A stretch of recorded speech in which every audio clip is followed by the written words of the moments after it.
Many people on the U.S. left have exhibited a Soviet bashing and red baiting that matches anything on the right in its crudity and obligatory persistence. My friend Noam Chomsky, just in Z Magazine, talked about those leftists who ride into power on the backs of the masses and turn into communist thugs. Norm, you're not Newt, you're Norm. What are you talking like that for? Those of us who refused over those years to join in the Soviet bashing, which by the way reached rather frothy levels by the Reagan years, we were branded as Soviet apologists and Stalinists, even if we disliked Stalin and his autocratic system of rule.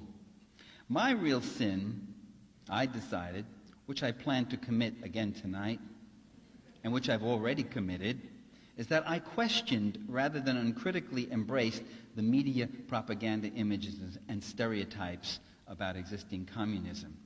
My other sin, which I also plan to commit, is that I also said and still say that there were positive things to consider about existing communist systems.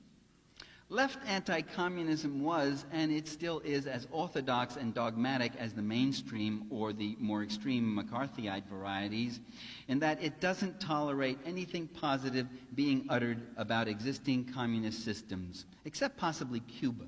For some reason, the Cuban system is exactly a Soviet system, a one-party, women's federations, the role of the trade union movement, the role of the youth groups is exactly the same model. But Cuba is kind of looked at warmly, which is nice. I guess we would be grateful for small things.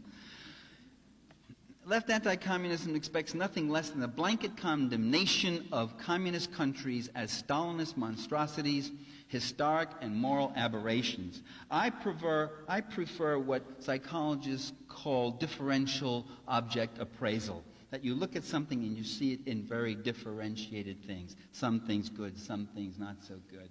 Regardless of what the political orthodoxy is, regardless of what the advice is about maintaining your credibility, and so making sure that you say these other things.